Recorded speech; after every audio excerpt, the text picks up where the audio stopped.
Baik, bismillahirrahmanirrahim. Assalamualaikum warahmatullahi wabarakatuh. Selamat pagi mahasiswa kelas metodologi penelitian dimanapun berada. Semoga semua dalam keadaan sehat walafiat, tidak kurang suatu apapun, dan masih diberikan kekuatan, kemudahan, serta kelancaran dalam menjalani seluruh rangkaian perkuliahan kita semester ini yang nampaknya sudah berjalan lebih dari separuh dan kita hampir sampai di ujung. Meskipun untuk mata kuliah metodologi penelitian sendiri agak sedikit terkendala karena beberapa hal. Baik, untuk di pertemuan ke-9 ini seperti yang sudah saya sampaikan bahwa untuk pertemuan ke-9 dan ke-10 insya Allah saya menyajikan materi tentang penelitian kuantitatif.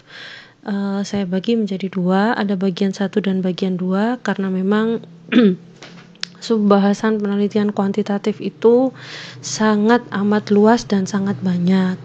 Dan yang menjadi pertimbangan lainnya adalah karena sesungguhnya untuk bisa memahami dan membuat kerangka penelitian kuantitatif yang baik itu kita semestinya sudah dibekali dengan kemampuan dan pengetahuan mengenai statistika yang kuat, karena memang karakternya dia membutuhkan banyak sekali kemampuan dan pemahaman di bidang statistika. Tapi karena nampaknya Anda belum melampaui materi yang dipersyaratkan untuk ini, maka berarti saya harus bekerja sedikit lebih keras. Tapi tentunya sekali lagi saya juga harus mengingatkan bahwa apa yang saya sampaikan mestinya akan masih sangat sedikit ya, atau masih di permukaan. Penelitian kuantitatif itu salah satu yang memang detailnya sangat banyak, sehingga yang saya sampaikan barangkali mungkin belum bisa mengcover semuanya. Saya mengupayakan bisa menyampaikan apa yang saya miliki sebaik mungkin dari sumber yang ada gitu ya.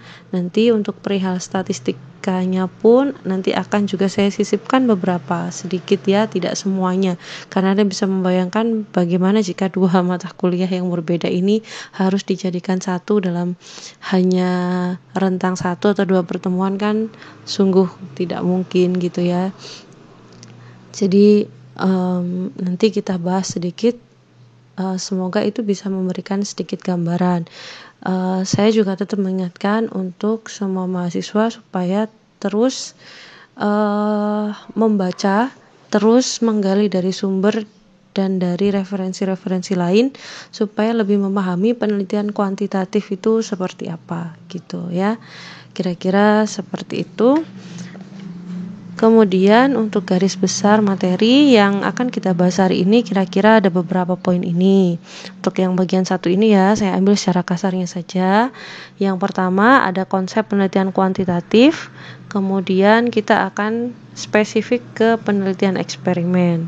Kemudian saya akan nanti menjelaskan apa itu variabel penelitian, kemudian penentuan sampel atau teknik sampling dalam penelitian eksperimen itu seperti apa. Nanti kita membahas juga hipotesis penelitian. Jadi karena ini adalah khasnya dari penelitian kuantitatif, kita punya yang namanya hipotesis penelitian, yang mana ini tidak muncul kemarin pada pembahasan tentang penelitian jenis kualitatif ya. Kemudian di sini akan dibahas rancangan penelitian eksperimen. Apa itu rancangan penelitian eksperimen? Di sini nanti kita akan membahas tentang berbagai desain. Desain penelitian. Kalau di buku lain barangkali judulnya berbeda, ada desain penelitian eksperimen.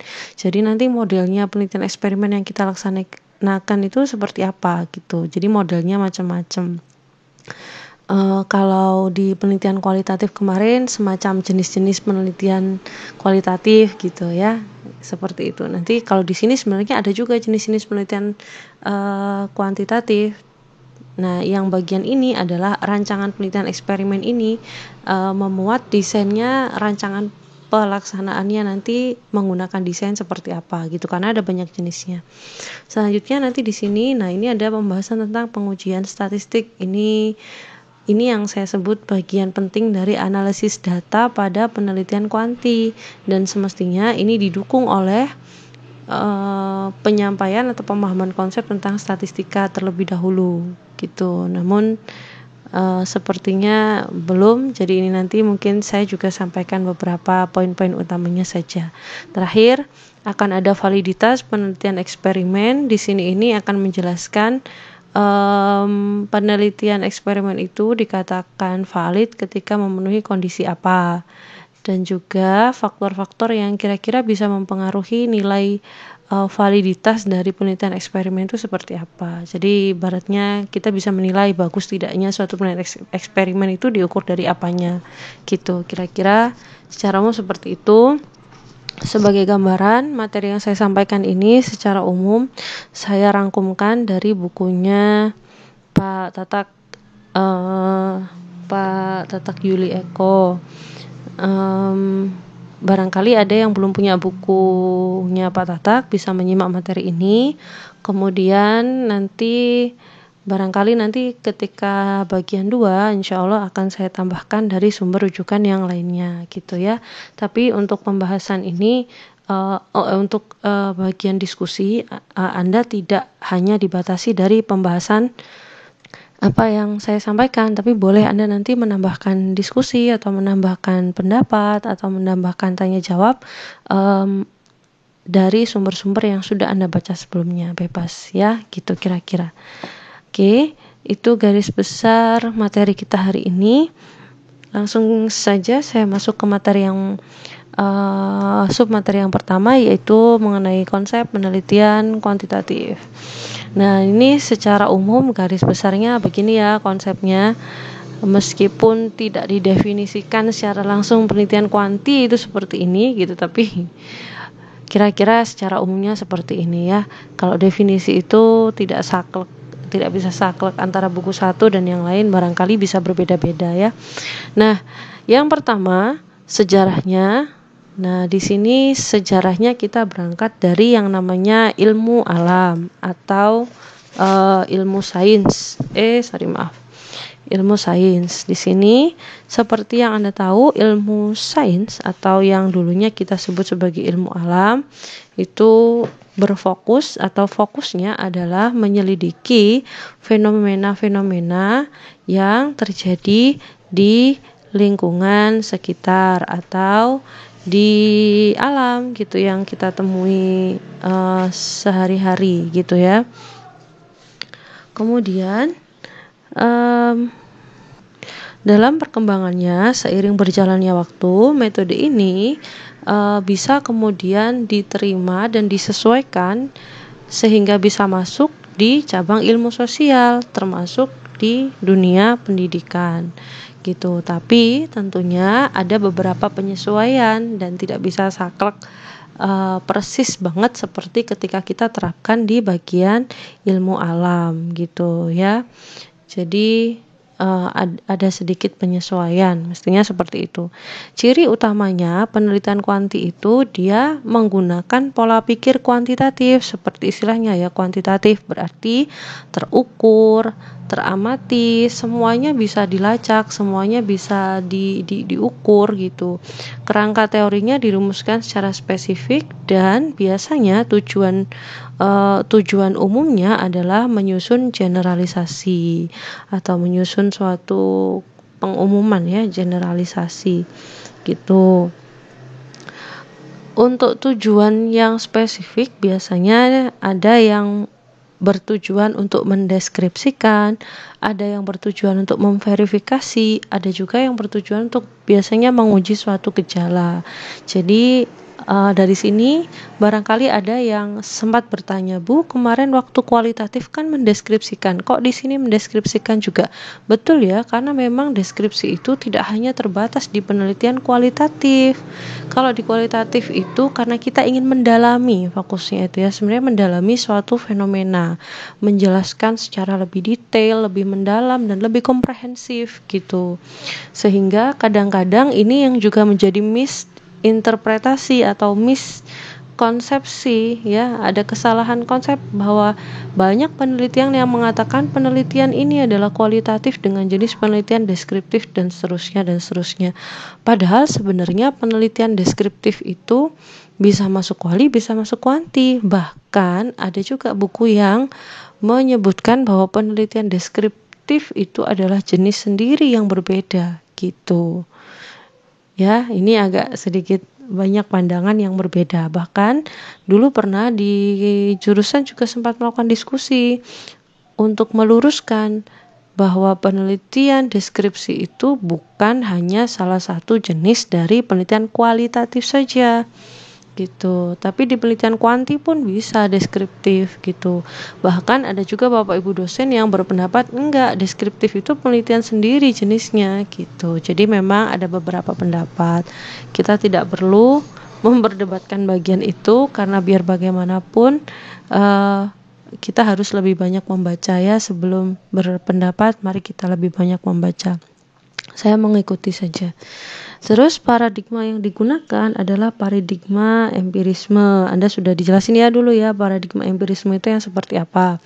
Untuk langkah-langkah penelitiannya bisa mengikuti langkah-langkah yang tertulis di situ. Tapi ini juga tidak saklek ya, tidak harus persis sama seperti ini ya. Kalau di situ dijelaskan ya secara umumnya mulai dari penetapan objek studi, kemudian kerangka teori sesuai dengan objek studi. Objek studi ini bukan siswanya ya, maksudnya ya kalau kita di pendidikan ya, objek studi itu apa yang mau diteliti gitu, apakah kemampuan berpikir atau motivasi atau apa macam-macam gitu ya.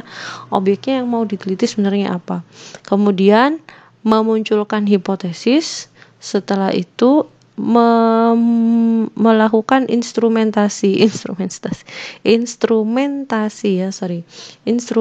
pengumpulan data. Artinya kita sudah menyusun bagaimana nanti data-data kita kumpulkan, jenis datanya seperti apa, itu di sini instrumentasi pengumpulan data. Baru kemudian kita lakukan teknik sampling, artinya kita rumuskan nanti pengambilan sampelnya itu pakai metode apa supaya ini sesuai dengan apa yang kita rancang di dalam penelitian kita gitu ya. Terakhir kita menyusun teknik analisis, yang artinya di sini kita menyusun kira-kira nanti data yang masuk ke kita itu dikerjakan dan diproses via metode apa gitu. Itu ada di sini ya. Khusus untuk instrumentasi pengumpulan data, ini di bukunya Pak Tatak Yuli Eko itu dirumuskan sendiri, satu bab sendiri ya, mengenai pengumpulan data. Kalau Anda perlu lebih spesifik tentang misalkan teknik wawancara ya, teknik wawancara itu ada berapa jenis gitu. Nah, itu ada di situ nanti. Begitu juga dengan sub-sub di dalamnya ya, pertanyaan-pertanyaan yang diajukan dalam wawancara. Ada pertanyaan jenis yang seperti ini, ada pertanyaan jenis seperti ini, itu ada di situ nanti ya. Begitu juga dengan angket, bagaimana menyusun angket, apa saja sih tipe-tipenya angket gitu. Angket itu harus pakai skala angka atau tidak, itu ada di situ. Jadi besok kalau Anda melakukan skripsi dan harus menyusun instrumen, pastikan untuk membaca buku-buku penelitian, bukan hanya mencontoh dari skripsi yang sebelumnya. Pastikan paham dulu. Misalkan saya mau bikin angket. Angket saya ini mau melihat tentang apa? Berarti saya harus membuat angket yang bentuknya seperti apa? Apakah angket yang pernyataannya positif, negatif, atau positif saja atau negatif saja? Atau angket yang skalanya itu angka, ataukah skalanya itu tidak berupa angka, misalkan senang, cukup senang, tidak senang, nah kayak gitu-gitu ya, macam-macam, ada berbagai jenis. Nah, itu dikumpulkan dalam satu bab sendiri. Babnya namanya adalah teknik pengumpulan data. Silakan nanti dilihat di bukunya Pak Tatak barangkali, atau teman-teman yang kiranya punya bukunya Pak Tatak boleh dipinjam sebentar untuk dibaca-baca gitu ya. Di situ kira-kira Oke, selanjutnya di sini ada klasifikasi penelitian kuantitatif. Nah, di sini ini juga bagian besar ini juga ada beberapa buku yang berbeda pendapat ya. Nggak apa-apa, kita ikuti salah satu saja patokannya. Jadi ketika kalau Anda mengikuti pendapat ini gitu ya, tunjukkan buku rujukannya gitu, selesai. Artinya Anda sudah merujuk pada sesuatu yang sifatnya sudah valid. Nanti itu argumen Anda masih bisa dipertanggungjawabkan berarti gitu ya. Kalau menurut Pak Tatakyuli, dalam penelitian kuantitatif itu dibedakan menjadi dua. Ada penelitian eksperimen, ada juga penelitian yang non-eksperimen. Bedanya apa? Ya jelas dari istilahnya ya. Kalau penelitian eksperimen berarti ada suatu eksperimen, atau bisa dikatakan ada pemberian perlakuan atau yang kita biasa sebut sebagai treatment, atau bisa juga kita sebut sebagai intervensi. Intervensi itu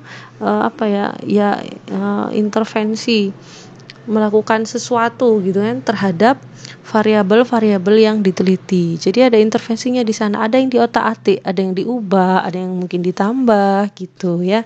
Kalau kalau misalkan dalam ilmu alam percobaan yang non pendidikan, misalkan kita belajar tentang kompos, misalkan kita membandingkan yang satu itu dikompos secara alami, yang satu lagi diberikan suatu katalis untuk mempercepat proses komposingnya. Itu berarti yang satu itu tidak diberikan intervensi, yang satu diberikan intervensi atau diberikan treatment yang khusus kemudian dibandingkan gitu-gitu ya. Namanya aja penelitian eksperimen gitu. Nah, di sini nanti untuk penelitian eksperimen itu ada 3 jenis kalau menurut bukunya Pak Tatak. Ada eksperimen sebenarnya, atau ada juga eksperimen semu, atau yang lebih sering disebut quasi eksperimen, ada juga yang disebut pra eksperimen. Jadi ada beberapa tingkatan eksperimen lah ya gitu. Jadi nanti Anda bisa menentukan saya ini nanti penelitiannya eksperimen yang seperti apa gitu, karena memang tentu eksperimen itu ada berbagai macam jenis, dan kalau kita di dunia pendidikan mestinya juga harus menyesuaikan karena kita nggak real ada di dalam lab yang semuanya bisa dikontrol gitu ya. Oke, selanjutnya ada juga yang disebut sebagai penelitian non-eksperimen. Jadi penelitian kuantitatif, jadi memenuhi sifat-sifatnya kuantitatif, tapi dia tidak memberikan treatment atau intervensi terhadap variabel-variabel yang diteliti. Nah, ini disebut sebagai penelitian deskriptif.